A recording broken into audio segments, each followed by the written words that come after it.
ঝাল দিচ্ছি, একজন ভালো আছে ডিম পোস্ট করে সেদ্ধ করে দিলে টের পাই তো ডিম যাচ্ছে। মাইন্ড করেন না। বেতন বেতন হাদা, বেতন বেতন হাদা। ঠিক আছে মামি, দেবো না তোমারে, লোভ দিও না।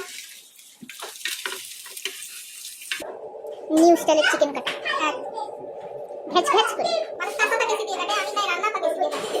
আমরা তো ইউনিক বাবুসি। তো ভিডিও দেখে পরে কোনো খাইতে চাইও না, কারণ আমরা খাওয়া হজম করার পরে ভিডিও ছাড়ি। চিন্তা করো।